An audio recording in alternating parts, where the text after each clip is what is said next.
and welcome to the East and Kicks podcast, a regular magazine programme about East Asian film led by me, Andrew Heskins, founder and grandmaster of eastkicks.com, and James Mudge, our leading writer. Hey up. Each episode we'll be taking a look at the latest films, news and festivals, often chatting to filmmakers and stars along the way. Welcome to the latest episode. This time we're talking about Focus Hong Kong once again, a newish UK film festival devoted to Hong Kong film, with events coming up in June and July. But before we get on to that, we have the very important question: what are you drinking this episode, James? Oh, it's a baking hot day. It's absolutely like an oven out there, and I've just come down from Scotland, so it's like a double bubble, you know. It's so in light of that, I've got Bell's poured from a hip flask into a glass with a lot of ice and some soda water as well, which is the aim is to cool myself down. And yourself, what's that? That's a dark beer. It is a dark looking beer. It is from a company called Elusive Brewing. Okay. It's called I'm Gonna Be. So it's got some pixelated bees on there, and it's a honey imperial stout with a mild percentage of 11%. 11%. That sounds perfect for an absolutely scorching summer's day. A nice thick, thick, strong black beer. Absolutely cool. Fair enough. So let's get on with Focus Hong Kong, and I guess we better straight off the bat give full disclosure. What is this Focus Hong Kong? Full disclosure: Focus Hong Kong is James and myself. It is, yeah. It is really just the two of us as well. I mean, we have our other colleague Chloe hopefully joining in, but apart from that, it really is just the two of us. And I think regular listeners to this show will know that. And we talked about this in our very first episode that we came to Asian film. Quite a lot of that was through Hong Kong cinema, and kind of seeing so much of that. And this is kind of our way of trying to keep that alive, and really kind of bring, particularly kind of the genre side of Hong Kong cinema and new aspects of cinema of Hong Kong cinema too.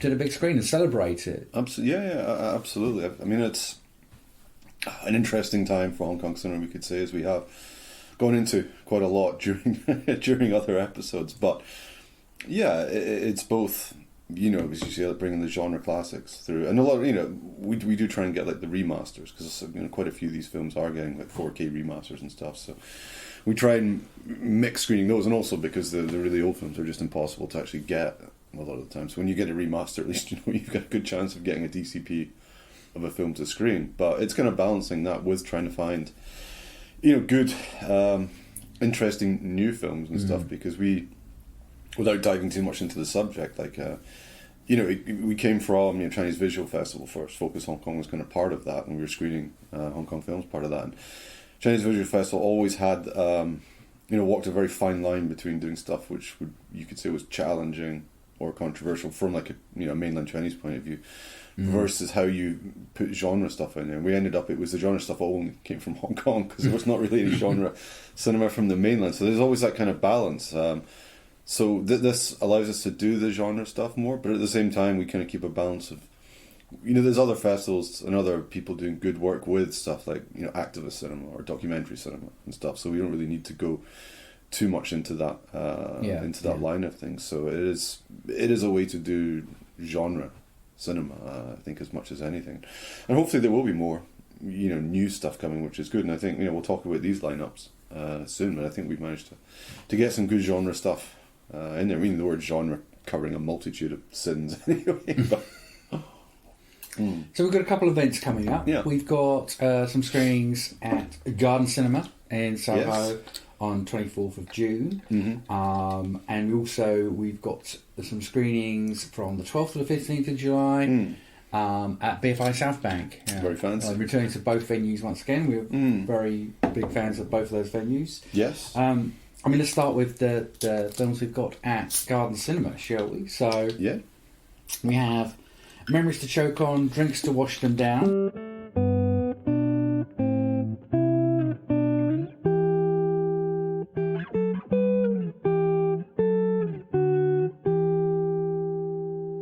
Oh, I want to show you a video.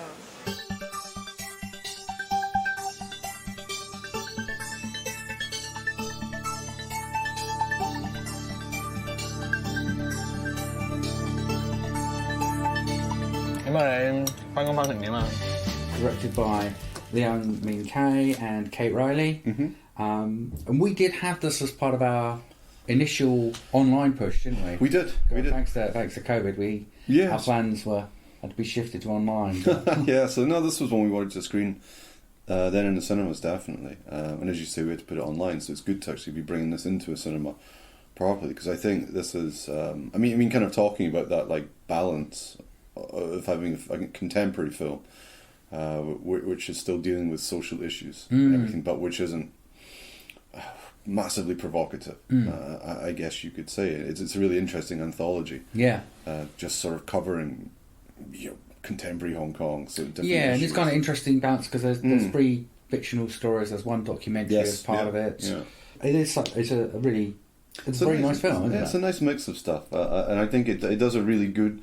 A lot of the time, we get this idea that films either have to be full-on like activist type of cinema or completely away from it. Whereas I think this is one of the ones which actually sort of takes some politics in there. You said issues like social issues like immigration. There's also economics in there. So it's one of the few films which I've seen which actually sort of really does try to present like a proper picture of Hong Kong without either steering directly into the sort of political protest activist cinema, but at the same time not necessarily just making a complete weird absence of it at all. So it is kind of a mixture of it's described in text which I think I wrote as being a mix of the political and the personal, the fact and fiction, which I think is a pretty good way of putting it. And I also I love the fact that it's 77 minutes long. Right? I mean, I can't get enough of that, as you know. But I think this will mean something to you. It might not mean something to other people, but it doesn't feel like 4 Fresh Wave films. For anyone who doesn't know, Fresh Wave is just the ongoing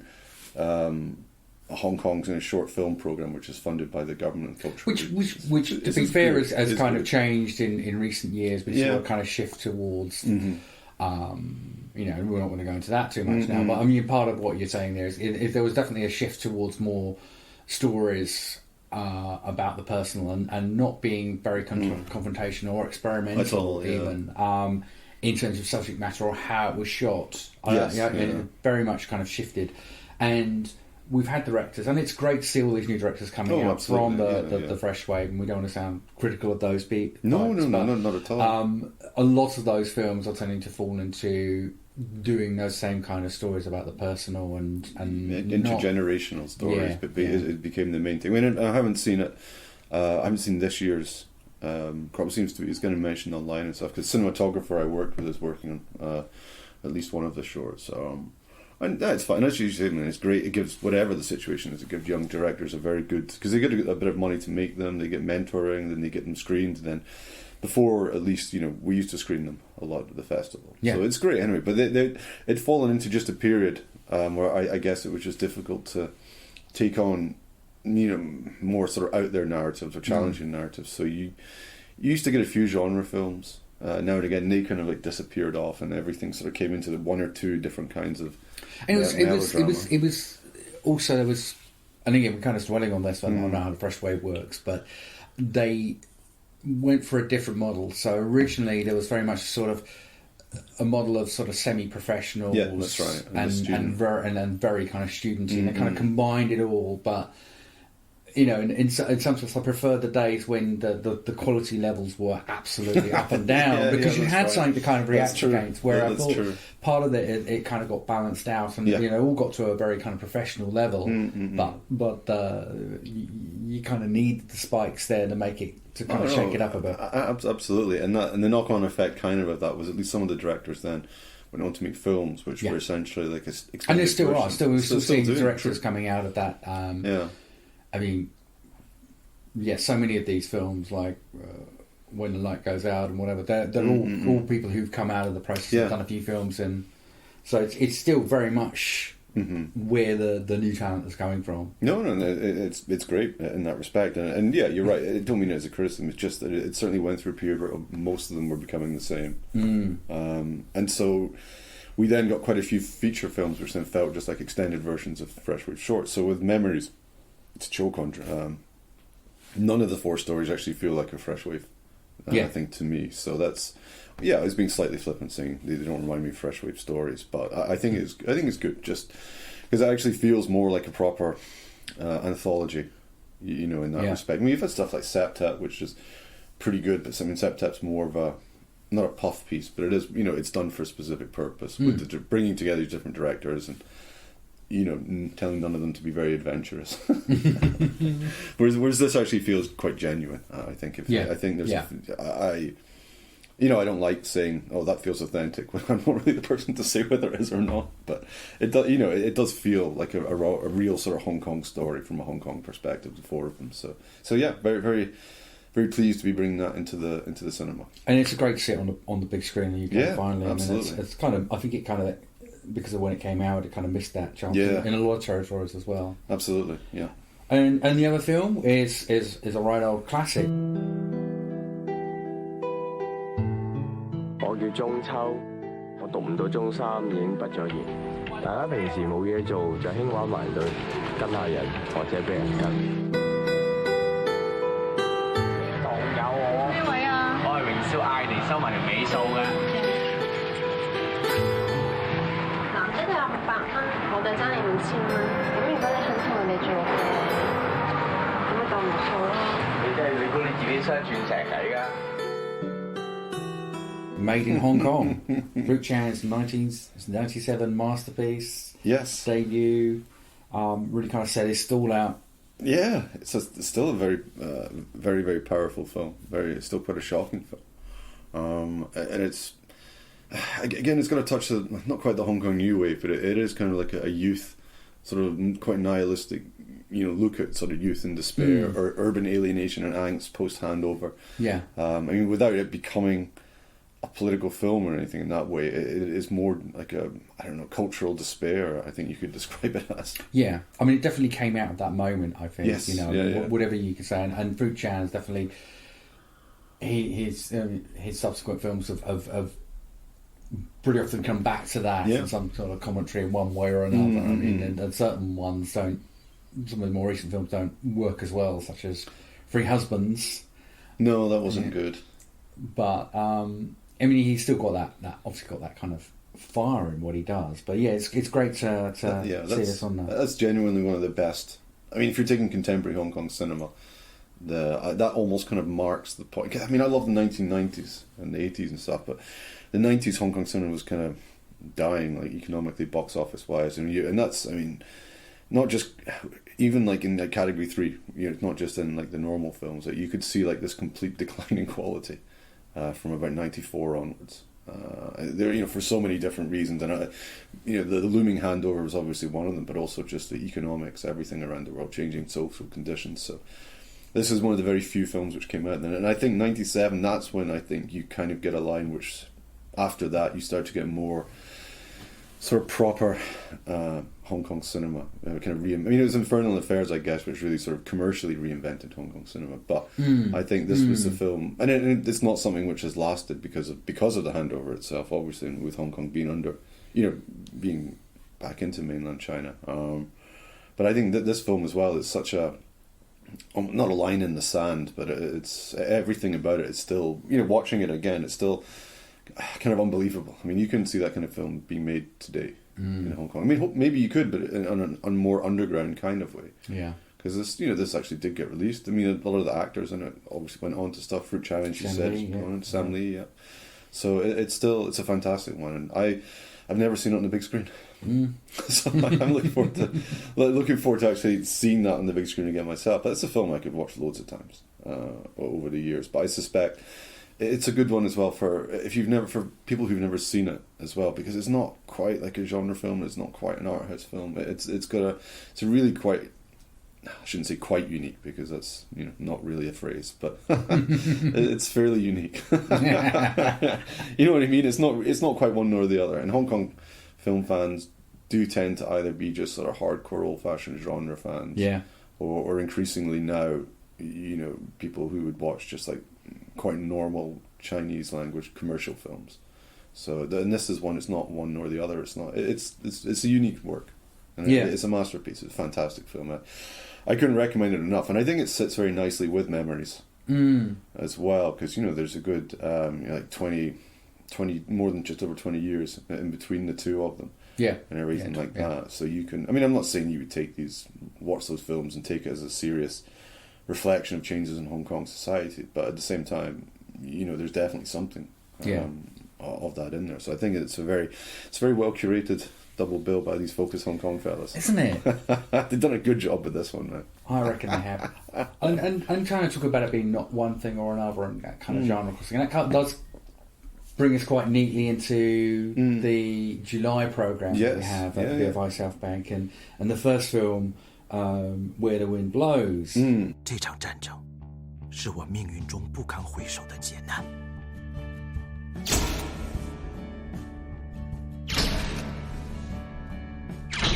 丢就拉比亚喜好价，饼那么小，怎么分？我们的目的是把饼做大。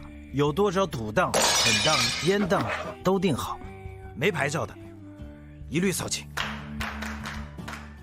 Which is by Philip Young. We had the pleasure of screening Port of Call that he did several years back as part of the BFI Film Noir series. Film Noir series, that's right, yeah. And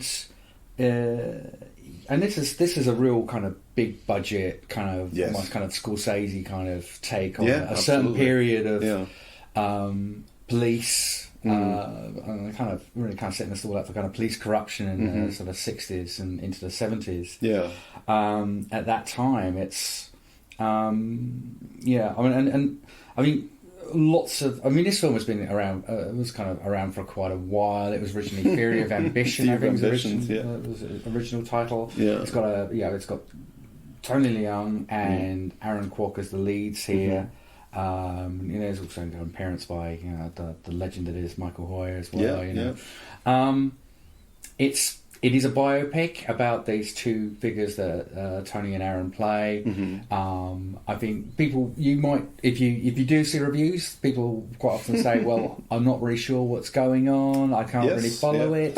And I think, to those people, if you've seen Port of Call, you shouldn't be expecting a linear. This is, and in some ways, it's kind of making it. In some ways, I think that not sorry, it's a criticism, but it's interesting to make this about two real people, where you could quite easily have made it a kind of semi-fictional version of what was happening. And I'm not sure that part of it really, in some ways that doesn't come off great. But if you've seen Protocol, you're not going to get linear. Instead, it's this kind of very much kind of a dwelling on memory. You've got, exactly.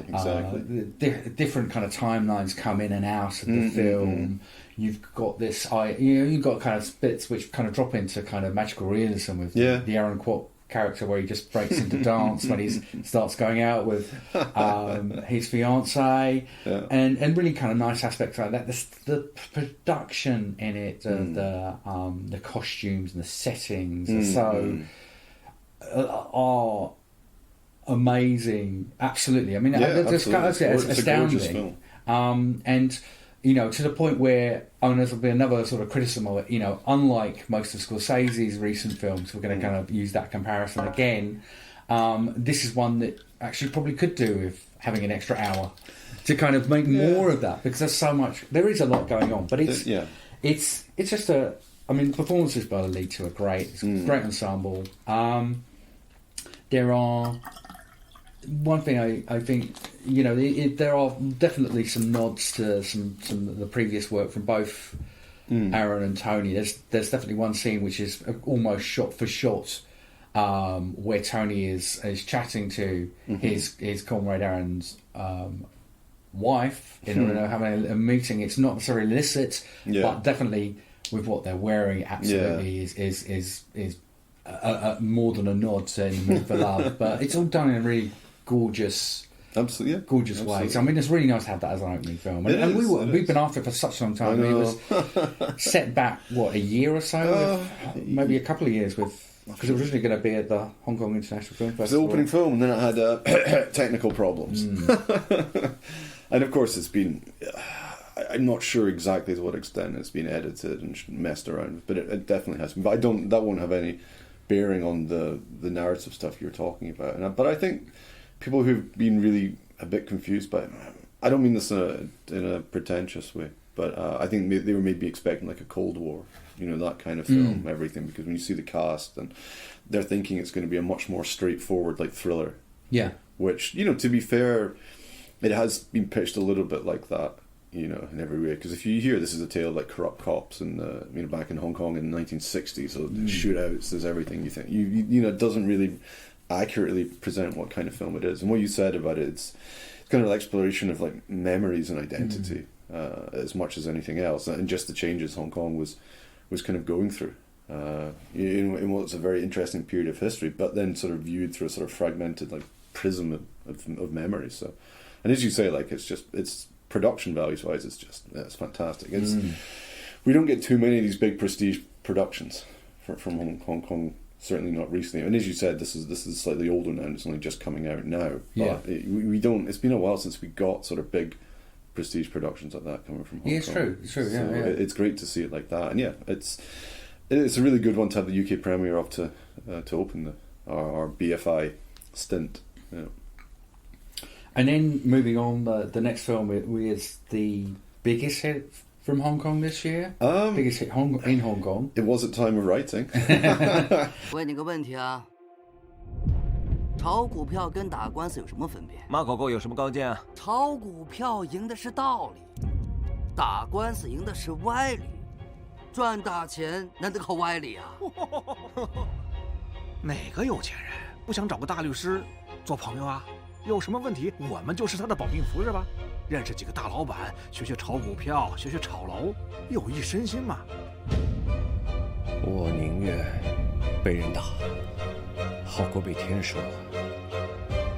你这条路很艰难的。你还记不记得当年学法律是为什么呀？A Guilty Conscience, which was released in the UK at the beginning of the year. Yes. And we might have missed it, but we are making it. Not through our fault. And that was also the film which amusingly there was that article in Screen where somebody talked about it having made 150,000 in the UK, and I remember just checking through that and finding no, someone's got the zeros wrong.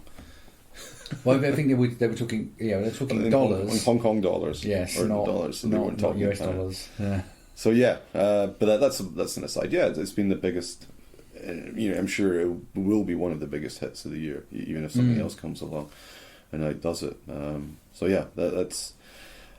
It'll still be very popular because I'd be very surprised if many people knew it actually got released. And it's so you've got Dae Wong. It's a courtroom drama. I mean, this is kind of it kind of shift back to that was a big thing in the 80s for Hong Kong, wasn't it? So there was quite a lot. Yeah, there was the Dini Yip and Andy Lau films, weren't there, that they did together?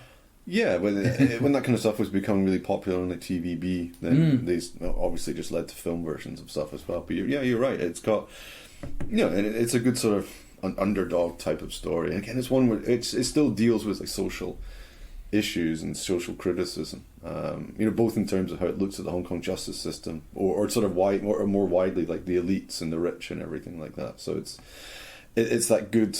He's a pretty negligent lawyer anyway, and so it's kind of the whole thing's kind of his fault from the start. Anyway, we won't see where it goes, but it has got that sort of classic underdog story, but a lawyer trying to challenge the elites and everything to get off an innocent woman. So it's I can imagine that's going to be very popular here too.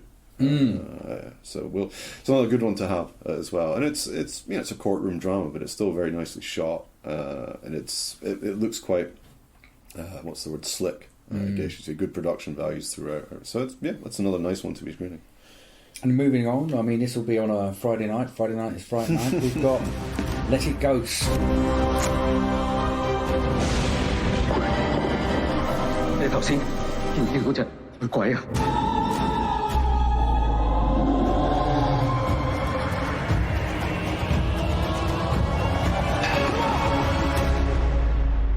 喂，cut！呢條骨啊！ Which is kind of continuing this kind of rebirth of the horror anthology, which was so. I mean, you know, so again, you'd have heard James talk about this before, being a massive fan of the Troublesome Night franchise. But it's nice to see that, you know, this kind of coming back after some kind of a few attempts in between that haven't really stuck, like Tales from the Dark. Tales from Dark Part 1 and 2, and then there's the other one which is so average I can't remember its full name, but it's which is effectively a Troublesome Night film. Yeah, from 2017. But yeah, we've had Tales from the Occult, which was a lot of fun, and again we screened this. We screened the first one, yeah. So it's nice to kind of see this coming on, and to have the same kind of mix. You know, we've got ghosts in shopping malls and folklore and all that sort of stuff coming in. Yeah, mix of comedy and horror, which is all the kind of things that we want from. Yeah, it's very, very, very classic Hong Kong genre blending, I guess you'd say, because, you know, it is. I mean, I'm not going to say it's frightening because, you know, I'm too manly to admit that, but but you know, it's got a mix of like proper horror, and sort of bizarre mix of comedy, which ranges from very lowbrow to actually quite clever satire. So you've got a real mix of stuff in there, but at the same time, it's like good Hong Kong tradition of kind of really reflecting current social issues and anxiety through like something which initially seems quite stupid. You know, this kind of horror stuff. So I think it works on quite a few different levels, and it's sort of wild and wacky in a good sense for that. So and I totally agree. It's great to see this kind of film being made, and it's good. I mean, it's great that we're screening with the UK premiere, but it was at Rotterdam as well, and quite a few other festivals. So hopefully that will, you know, encourage people to make more of this. I mean, we'll see how long Hong Kong is able to make supernatural films, because obviously, you know, famously that's banned in China. You can't make anything about ghosts or supernatural. So we'll see. So it may not be a trend which lasts too long, but I do hope we'll see a few more of this kind of film, because it's one of my Hong Kong spooky stuff is still. It was that and probably, you know, John Woo films, I guess, which really got me into Hong Kong stuff in the first place, before even like martial arts or anything like that. You know, some of the spooky stuff is still fantastic today, even looking back at it. And this is a great mix of old school, but it is very much updated to the present day. It's very effective film.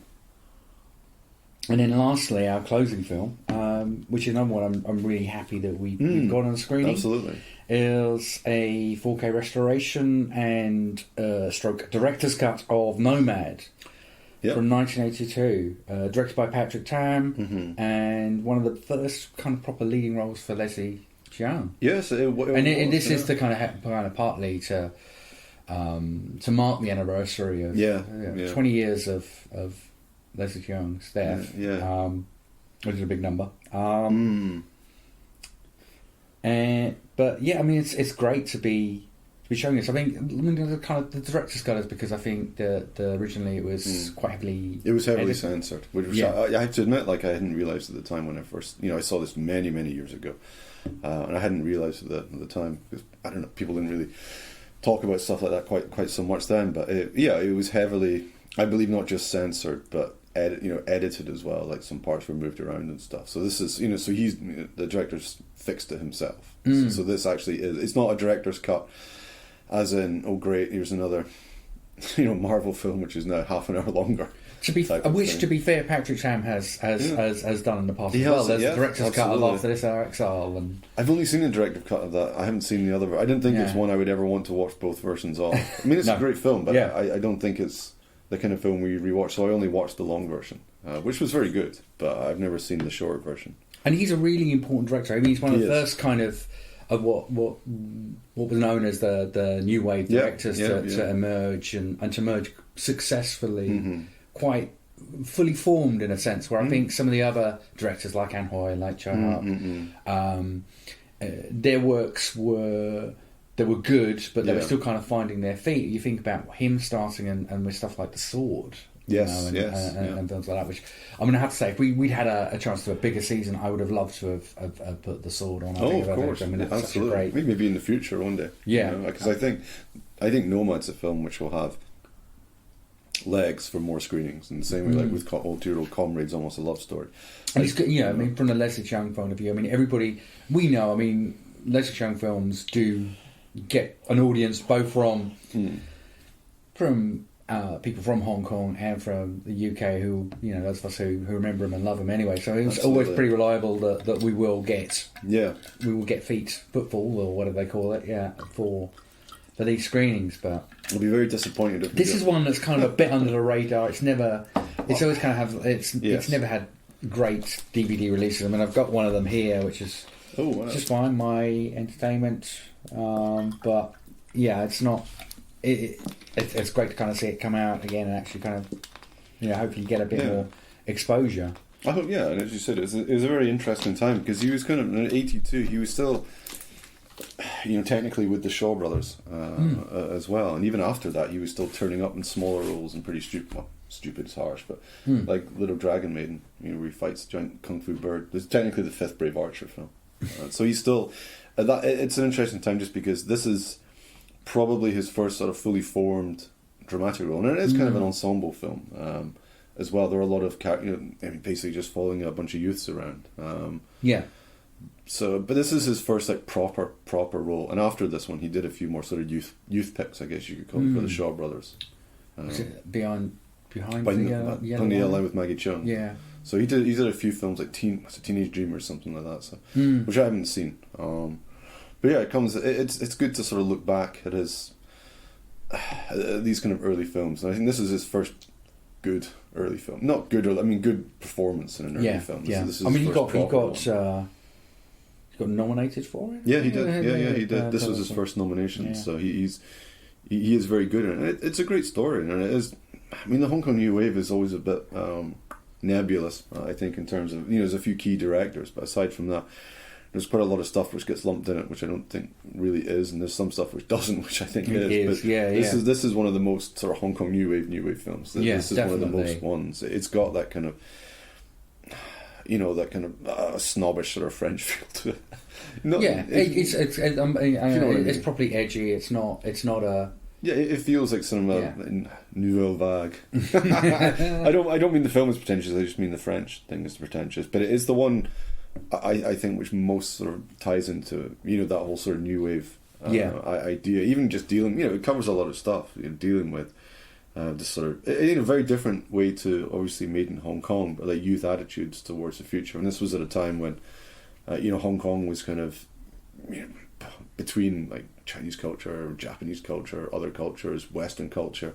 So it was there was a lot of identity issues for young people trying to figure out what they wanted to do, where they wanted to go. So it's got a mix of some really down to earth stuff in there, but still has a narrative. So no, it's a fantastic film in 4K no less. So I mean that's it for summer.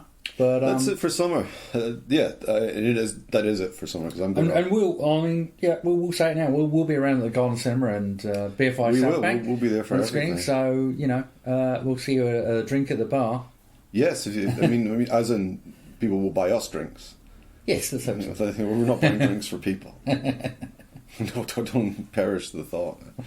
No, it's a good. I'm very happy with what we've. It's been a lot of work, but I'm very happy with both these programs and everything, because I think realistically at the moment the way audiences in London and events are, it doesn't quite feel like a wonderful time to do like one big festival, like a big week-long thing. At the moment I think leading into these smaller programs is a better idea, and I'm hoping hopefully next year, hopefully we'll do at least one more thing this year later in the year, but I like that idea of sort of gradually trying to build up audiences rather than doing that one big thing, disappear to Chinese New Year, disappear again for a while. So I think this is a good direction for us to be going in with it, and hopefully we'll continue to have this. It's important to have this like balance of the old stuff and the new stuff when we can get it. If we can track down the old stuff, if it's not remastered, that is. I mean, speaking of, it's not just it being remastered. It's some of the stuff that in some territories is remastered, but the rights are only available for Hong Kong or Southeast Asia, or nobody's clear about it, which is the case for a lot of these films. So one day we'll manage to get a screening of A Better Tomorrow. A Better Tomorrow, of course. That's the one which always comes up because we tried so hard, but then we tried for years to get Comrades, and we eventually did. So who's laughing now? Who's laughing now? All right. So yeah, but no, it's a good program, and hopefully we'll get a lot of people there. And if anyone wants to come along and chat, or if people actually have any suggestions for films, old films you'd like us to program, come and tell us, and we'll tell you why we can't get them. So that's it for now. So if you want to see, join us at Garland Cinema on the 24th of June, and BFI South Bank from 12th to the 15th of July. Yes. You can find it on our website, focushongkong.uk, and see all the latest listings. Yeah. I mean, it's probably going to be very hot and sunny. It's a good time to get out of this infernal baking heat and into the air-conditioned confines of a tiny box cinema. I can't, honestly, that just sounds great to me. Being absolutely roasted the whole time, and I'm sure I'll still be feeling this way in a week. So you've got to get used to it. You've got to get used to it when you're down south. Well, off to Taiwan and soon, so I'm going to get I'll get roasted here, then melted in Taiwan. What's going to happen, man? Yeah, you're at the worst time as well. It's going to be terrible. I know. Right, anyway.